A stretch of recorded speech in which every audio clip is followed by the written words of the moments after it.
Parang ang lambot ng pakiramdam ko sa ano, sa gulong ko sa likod. Tigil lang ako saglit. Ma-check muna. Check ko nga yung gulong ko sa likod. Ay, parang nahihirapan kasi si Bisting humatak eh. Nangya mo. Nabengkongan ako. Yung may nadaanan ako kanina, nagulat ako. Ayun, bengkong oh. Dali. Pero okay pa kaya? Kaya pala parang iba yung pakiramdam ko. Nabengkongan ako dun sa may gitna na kalsada. Meron 2 butas na magkasunod. Hindi ko na naiwasan, dinarekto ko na.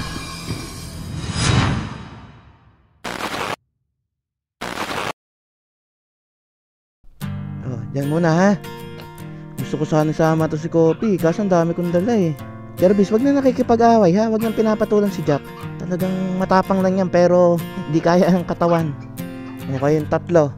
Wag na masyado magulo, napaka-energy nyo, napaka-hype nyo ba? Malapit ko na kayong ihatid. O, dyan lang. Ang lalakas nyo kumain. O, Jack, wag na nakikipag-away ha. Kinabit ko na pala yung solar na pinadala sa atin. No?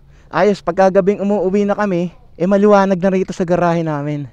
Ito yung solar panel. Ayun yung pangalawang solar light na dito nakatutok.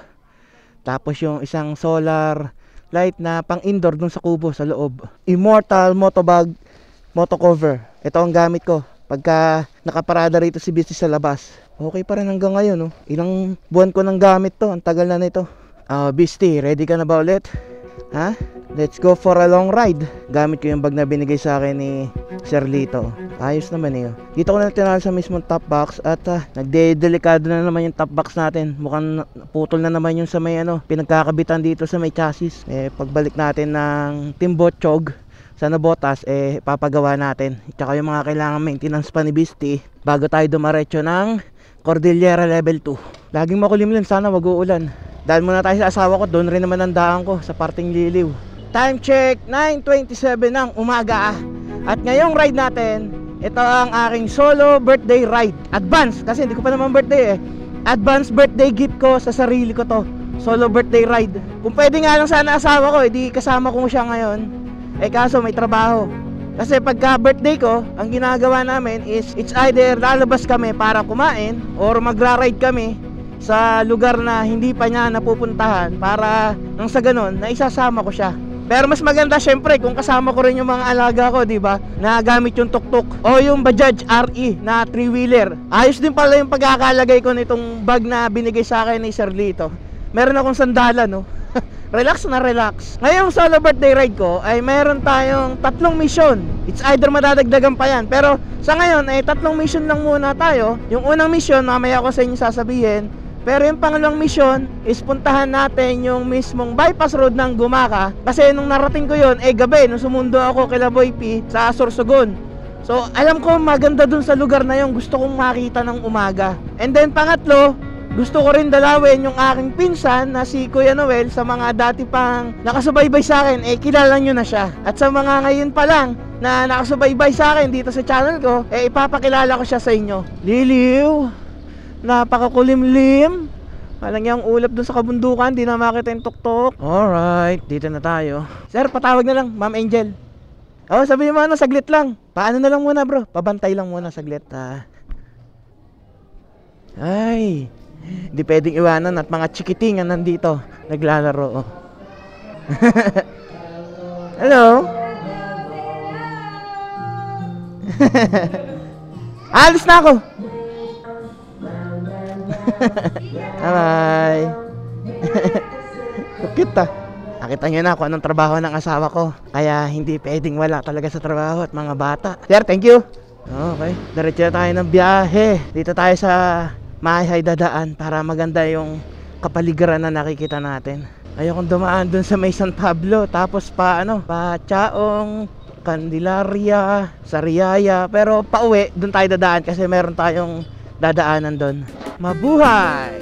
Maayhay Laguna, 4th Congressional District. Itong Maayhay Laguna kasi, ito yung dulo mismo ng Laguna na ang pasunod ay Lucban, Quezon na.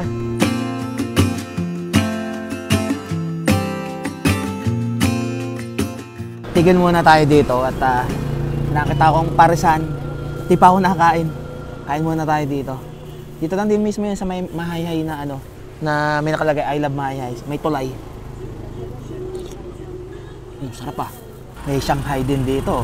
Yung Shanghai dito, ang nakahaba.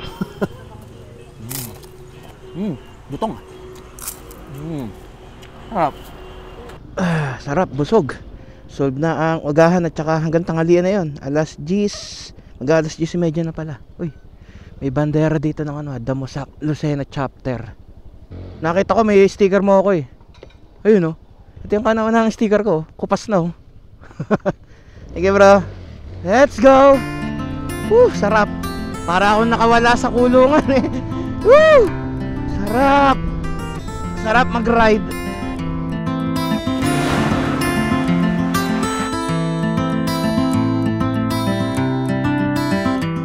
Piya. Ay, ginagawa yung kalsada rito, yung papuntang Tulay. Pag diretso niyan, ano na yan eh, Lokban. Detour tayo, detour. Saan ang daan?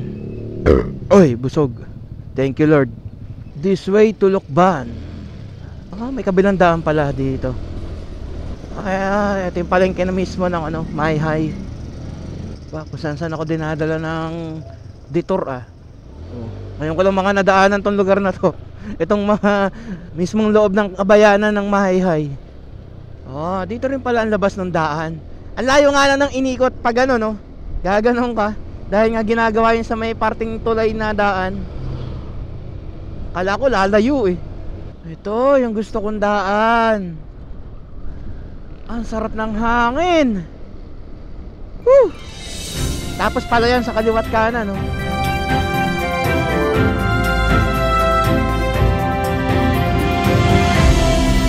sarap! Ganda ng nakikita ko Buti na lang yung kaulapan na maitim doon gumagano doon pumupunta sa kanan. Hindi doon sa mismong pupuntahan natin. Tapos lumilitaw na yung araw. Thank you Lord. Sarap talagang dumaan dito. Ito na mismo yung dulo ng Mayhay at yung umpisa ng Lokban, Quezon. Dito mismo yung boundary. Ito yung makikita ninyo. Lokban, Quezon. The home of San Isidro Pahiyas Festival. O nga pala, Pahiyas Festival yung idiniriwang dito. Tuwing May yon, May 15. Piyesta ni San Isidro. Abay, umaambon-ambon. Ang liliit ng patak. Dito tayo sa bypass road dadaan. Kasi ang bypass road ay ginawa talaga para sa mga biyahero na wala namang pakay or ayaw matatraffic doon sa mismong loob ng Lokban, Quezon at sa iba ring lugar. Ganun din naman. Kumbaga para hindi magkaroon ng congestion ba sa mismong lugar, kaya ginawa yung bypass road. Kung wala ka namang sasadyain or wala ka namang pakay sa mismong loob ng bayan, sa bypass road ka na dumaan at saka mapapabilis pa biyahe mo. Lumalakas ang ambon pero maliwanag. Sa mga nakakatanda alam nyo na tong lugar na to. Napaka-memorable ng Lokban, Quezon bypass road sa akin at sa aming Hampas Loopers. Alam nyo na kung ano nangyari dito. Tsaka ang maganda ngayon dito, may mga post light na, may mga ilaw na. Kaya pagdating ng gabi, nung dumaan ako dito, marami ng mga natambay. Dati walang masyadong tao. Kaya kapag gabi ka nasiraan dito, kailangan meron ka talagang kilala na taga rito para matulungan ka. Okay, ito na yung mismong crossing kung saan itong kaliwa, ito yung papuntang Luisiana. Itong kanan, ito yung mismong papuntang Tayabas, Quezon. At saka dun sa anlabas ay sa may Lokban, Quezon na yung Kamay ni Jesus. Ito yung dinaanan din namin ni Angel nung papunta kami ng Isla Chica, kung saan doon naman kami sa may Luisiana nang galing. Ito mahabang tuwid to. Kaso di na naman kayang mag top speed ni Beastie Tama nga na lang tayo, chill ride lang. 80 na lang yung sagad nito or 90 Kailangan ko muna ipa-maintenance para maging okay ulit si Beastie. Dito na pala yung ng Lokban, Quezon, mismong munisipyo. Ililipat na Ganda, ang laki Okay, banking nga tayo dito. Namimiss ko ng bumangking. Woo!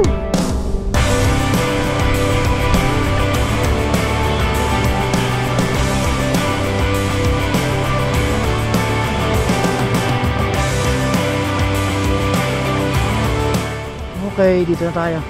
Nakakaliwa na tayo.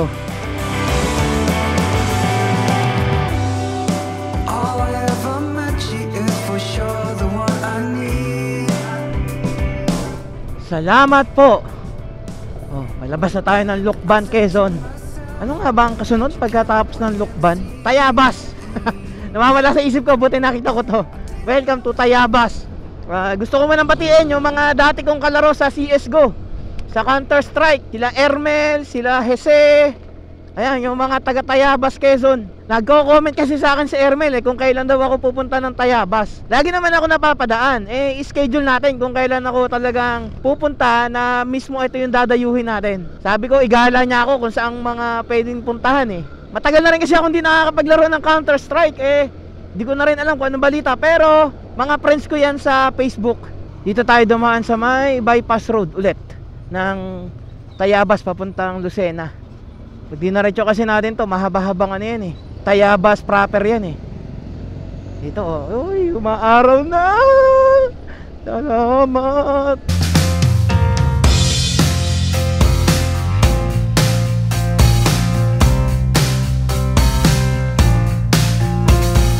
Ito na yung crossing kung saan nung sinundo ko sila Boy P galing ng Matnog Sorsogon, diyan kami natulog doon sa tabing yun, tabing kalsada na yun, doon kami natulog. Kakanan na tayo, Palusena. Pag dinaretso kasi natin yun, looban ng ano yun, Tayabas, kung saan doon naman kami nang galing noon, nung gabi. Okay, pagbilaw na tayo after ng Lucena. Hindi naman gaanong traffic kasi kalimitan dito nagta-traffic, daming ano dito laging sasakyan. Grabe yung hangin dito, ang lakas. Dinadala ako, ang bigat-bigat na ng mga lalahin ko dinadala pa rin si Beastie. Dito na tayo sa mismong lugar kung saan ito yung papunta ng Isla Chica Eco Resort, kung saan doon kami nagpunta ni Angel nung gamit namin yung Maxima Z. Ayan, itong pa kanan na yan. And doon nyo rin makikita yung pinuntahan noon nila Bancada at ni Boy P na Burawan Island, or yung Burawan Resort yata yun. Parang ang lambot ng pakiramdam ko sa sa gulong ko sa likod. Tigil lang ako saglit, ma-check muna. Ganda talaga ng bundok dito. Ang lakas nga ng hangin. Check ko nga yung gulong ko sa likod. Parang nahihirapan kasi si Beastie humatak Nangya mo. Nabengkongan ako. Yung may nadaanan ako kanina, nagulat ako. Ayun, bengkong Dali. Pero okay pa kaya? Kaya pala parang iba yung pakiramdam ko. Nabengkongan ako dun sa may gitna na kalsada. Meron 2 butas na magkasunod. Hindi ko na naiwasan, dinaretso ko na. Bengkong yung kabila kaya nito. Nabengkongan pa nga. Ay nako, walang Diyo. Hinanap ko na sa buong top box at saka dito sa may underseat compartment. Yung hose nito, yung detachable, wala dito sa mismong lalagyan. Ano ba yan? Baka nahulog dun sa bahay. Hindi ko lang sure. Kung mawala man, sana may nabibili sayang. Ano naman yan? Kung kailan ba naman kailangan. Meron naman siguro ditong malapit na gas station na pwede nating pagpahanginan. Diretso na tayo. Malapit na tayo sa mismong Atimonan Zigzag Road, o yung tinatawag na Bitukang Manok. Yung mga ganyang-ganyang mga bigla-biglang butas sa kalsada. Ayun grabe laki Kaya mananabi na lang ako dito. Nabengkongan pa yung likod ko na gulong. Ito. Ayan ang mga ganyan Tapos ito pa. Ayan, grabe. Nadalihan ako ng 2 magkasunod Di ko na naiwasan. Sana may nabibili pa nung detachable na hose dun sa aking portable air pump. So sabihin ko na sa inyo yung first mission natin. So kwento ko muna sa inyo nung time na nasa Vietnam ako, syempre may allowance kami. And nung time na yon, naisip ko na pambili talaga yon ng mga riding gears na gagamitin ko sa Cordillera at saka sa mga future rides natin, like Philippine Loop or kung anumang loop ang gagawin natin. Tapos yung sosobra dun sa pambili na yon, sinabi ko sa asawa ko na may gagawin tayo. Bago tayo umuwi ng Antipolo, dadiretso muna tayo ng Atimonan sa may Bitukang Manok. Gusto ko kasing i-share yung blessings na natanggap ko dun sa mga flagmen na naandun, na umaga at saka gabi nagbabantay para mapanatili yung kaligtasan ng mga nabiyahe na dumadaan sa mismong Bitukang Manok. Nagkataon naman na biglang yung drone natin nagka-problema at kailangan nating ipagawa. And alam nyo na rin naman kung magkano yung nagastos ko doon, at doon din napunta yung allowance na binigay sa amin. So nung time na yun, hindi na namin naituloy ng asawa ko yung balak ko. At ngayon naman, na binigyan tayo ni Lord ng blessings, na mismo si Sir Lito yung ginamit niya para magkaroon tayo ng riding boots na gamit natin ngayon. Napaka-komportable. Maraming salamat po. Tapos meron pang isang blessings na dumating. So sabihin ko sa inyo mamaya, pero ang mission natin, mission number 1 natin is i-share ko yung blessings na natanggap ko doon sa mga flagmen na nasa Atimonan. Kasi ilang beses na rin akong dumadaan doon. Sa totoo lang, hindi ako nakakapagbigay or nakakapag-abot bilang pasasalamat sa kanila. Kaya nga sa tuwing nadaan ako doon at kasama sa vlog ko, sinasabi ko sa inyo na pag dumaan kayo, any amount na maibibigay nyo sa mga naandon, malaking tulong sa kanila yon. Kaya ngayon na ako naman yung merong kakayahan na i-share ko yung blessings na aking natanggap, i-share ko sa kanila. Lalo na't magbe-birthday pa ako ngayon. Yun yung paraan ko para magpasalamat din kay Lord sa mga natatanggap natin at ligtas tayo sa bawat biyahe na hindi porket tapos na yung Pasko hindi na natin itutuloy yung balak natin. Ang Pasko naman, yan yung araw talaga ng pagpapasalamat. Pwede naman tayo magpasalamat everyday dahil nakakatanggap tayo ng blessings. Yun na nga lang pagising everyday. Malaking blessings na yun, di ba? Diretso gas na rin tayo. At mura dito Okay, full tank na. Eto, nagtitingin-tingin ako sa Shopee. Buti naman, merong mabibili na detachable hose para sa portable air pump po. Buti naman, buti na lang. Meron na lang ako order. Dalawahin ko na para sigurado, no? Let's go. Woo! Welcome Bondok Peninsula. Ito naman yung kabilang bahagi ng mismong Quezon. Soon, explore din natin yung kabilang yan. Naladaanan ko lang yan lagi kasi nung time na nag-endurance ako, yan yung laging ruta, yung kabilang yan. Hop, ingat. Lalo dito sa kabilang kalsada, Ingat tayo dito. Wag na natin dagdagan yung bengkong ni Beastie. Tapos may ginagawa pang isa dito. Ayan, laki. Laki ng sira. Ito na yung mismong papasok ng zigzag road. Ayan. Dito kasi yung mga malalaking sasakyan lang ang pwedeng dumaan. Dito, yung mga light vehicle lang. Pwede rin kayong kumain dito. May mga kainan at mga tindahan kung gusto nyong magmerienda. Ayan, namiss ko tong lugar na to, Ang lamig ng hangin. Quezon Protected Landscape. Nung huling daan ko rito, okay na yung kalsada rito. Hindi na siya katulad dati na talagang mapakaliwa, mapakanang kan linya, sira-sira yung kalsada. Ngayon mas okay na. Ito, bagong gawa na itong dinadaanan ko to. Itong pagliko na to, dati talagang mananabi ka dyan bago ka makaakyat dahil sa sira-sira yung kalsada. All goods na, ganda na, sarap ng daanan. Ito na yung Atimonan Zigzag Road. Welcome back. Kabalik ulit ako dito. Ganda talaga, Galang, bigyan natin si ma'am. Hello po. Sige po. Dahan-dahan.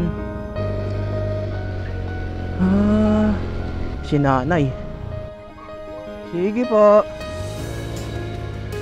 Yan lang yung tanging kaya ko para magpasalamat sa inyo at sa lahat ng mga blessings na meron ako ngayon. Ang salitang salamat, malaking bagay na yun, diba? Pag sila yung binigyan mo. Sige po. Dito muna tayo sa tabi. Thank you po. Sasalubong sila ng may ngiti ka agad sa'yo. Thank you, sir. Hello, sir. Salamat sa pagbabantay. Ganda, Alam nyo ba na ito ang kauna-unahang ride ko nung naging motor ko si Beastie. Grabe, konting stay lang muna. At nananariwa sa akin yung unang ride ko rito. Kung paano ako napasok sa pagmumotor, naging looper. At mas nagustuhan ko na yung ganito, yung pagmumotor ng malalayo, yung mga hindi ko pa nararating. Dito ulit tayo. Tingnan nyo naman yung likod ko.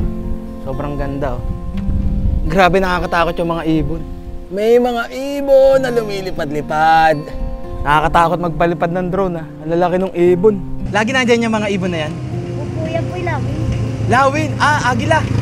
Naku, baka madagit ang drone ko pag ako'y nagpalipad. 6 po yan. 6? Hindi po natapos. I thank you po. Sige po. Medyo mahirap magpalipad ng drone at may mga agila na lumilipad. Baka dagitin yung drone ko, Pero kung di naman masyadong mataas, pwede naman. Ito po. Ano, sir? Sige po, lahat naman po meron. Gusto mong mag-picture? Okay lang po. Saan ka pa, sir, galing? Galing po Laguna. Saan po kayo sa Laguna? Sa Nagkarlan po. Thank you very much. Sige po. Tagalumban. Lumban po kayo. Paano po kayo napunta rito? Ay, may bahay po ako maliit dyan sa nakabili ng 50 square meter. Oh, ayos pala. Ang sarap balik-balikan nung unang pumunta ako dito. Kinakabahan pa ako kung paano ako makakarating ng Gumaca, Quezon sa pinsang ko. And doon, nag-umpisa lahat-lahat na wala na akong takot. Kaya ko nang pumunta kahit saan, kahit na mag-isa. Okay na ba? Sige po. Nakakatuwa pag nakikita mong mga nakangiti, yung mga nakikita mo ditong flagmen sa Atimonan. Hello po, gandang tanghali po. Salamat po sa pagbabantay. Sige po. Diba? Yung ngiti, yun yung masarap pagka nakikita mo sa mga taong nakangiti lagi. Merry Christmas, Happy New Year. Salamat po sa pagbabantay. Sige po. Hello po ate. Gandang tanghali. Thank you po sa pagbabantay. Sarap. Alam nyo ba na masarap sa feeling yung ikaw yung nabibigyan, pero mas masarap yung feeling pag ikaw yung nagbibigay. Tapos makikita mo yung mga ngiti na sasabihin sa'yo, salamat po, Happy New Year, Merry Christmas, di ba? Kahit natapos naman ng Christmas at saka New Year, araw-araw naman Pasko, di ba? Sarap sa feeling eh. Paalala nga lang pala na huwag kayong masyadong tatabi dito sa mga tabi-tabi dyan kasi malumot, baka biglang madulas kayo. Tandaan nyo na walang makapit na gulong sa lumot. Kahit gaano pa kakapit yan, kahit racing tires pa yan, pag idinaan mo sa lumot yan, talaga mag-i-slide ka. Hello po. Salamat po. Para po sa inyo. Salamat po. Sige po.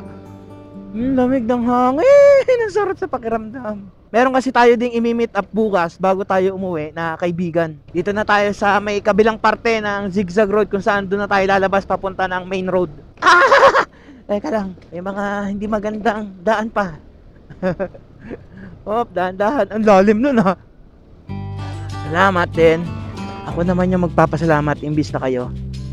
Thank you po. Thank you.